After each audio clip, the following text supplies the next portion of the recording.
Assalamualaikum semua. Okey, kembali lagi di channel Hanif Torts. Aku memang pengguna Petron. Pasal kau tengok ni, kiri kanan kat tempat aku ni memang ada Petron, minyak Petron lah. So senang aku nak isi minyak, tak payah nak pergi tempat lain. So selalunya kita nak isi minyak ni, kita akan pergi ke kaunter kan. Contohnya macam ni, jalan pergi ke kaunter 10 Faham 7 ya? Okay. Lepas tu barulah kita boleh isi minyak.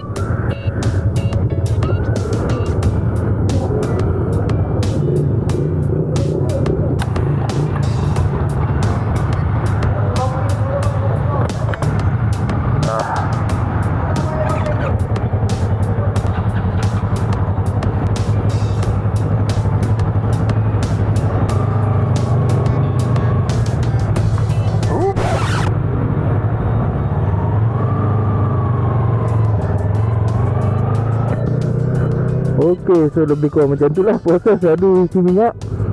Kalau kat Petron ni lah. Kalau lain, ada je apps yang boleh pakai.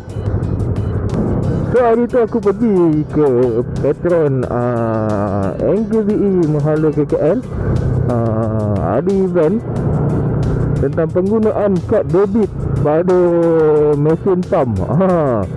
So untuk korang yang tak tahu, kalau kita pakaikan kad debit dekat pump minyak tu, selalunya kita akan dikenakan floating duit dalam 200 200 tu dia macam hold duit tu. Sebab kita guna minyak, guna kad tu untuk pump minyak. Bagi aku tak sesuai lah benda tu. Kenapa dia nak holdkan duit tu? Sedangkan nama pun kad debit kan. Debit patutnya tolak je lah ikut amount yang kita nak isi.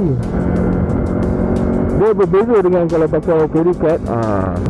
Petron dia ada buat untuk charge tu tak ada. Faham tak? Jadi kalau katakan korang nak isi RM5, kau cucukkan kad debit korang tu. Lepas tu masukkan amount yang korang nak isi. Katakan nak isi RM5, RM10. Lepas tu select je, dah boleh isi. So dia hanya tolak duit yang berapa kau isi minyak saja. Mudah kan? Mudah sikit lah banding pump-pump yang lain. So kau boleh tengok video ni.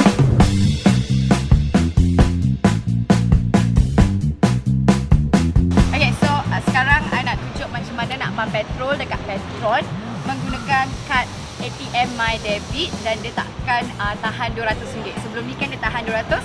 Sekarang amount yang you nak pump, dia akan deduct amount tu je. So mula kita datang ke pump Petron, tekan enter ringgit. So you choose lah, you nak RM5 ke RM10.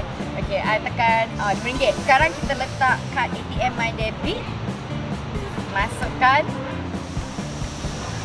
Lepas tu kita letak kita punya PIN nombor. Okay, sekarang dah masuk PIN, dia ambil keluar. Dan siapa yang ada kad e-miles Petron boleh dapat points. Kita masuk, baru dapat points. Okay dah. Dan kita pump. Senang je. Jadi itulah dia. Sedikit sebanyak macam mana cara menggunakan kad debit pada pump Petron. Bagi aku senang lah sikit.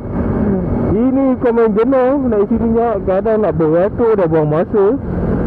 Lagipun pasal sekarang ni kita dalam masih lagi puasa PKPP ni kan.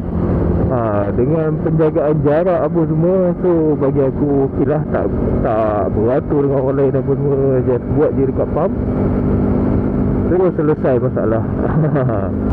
So rakan, sampai sini sajalah video untuk kali ni. Seperti biasa, kau tekanlah button like, share, komen atau kejadah semua kat bawah tu. Kita jumpa lagi di video akan datang. Okey, assalamualaikum.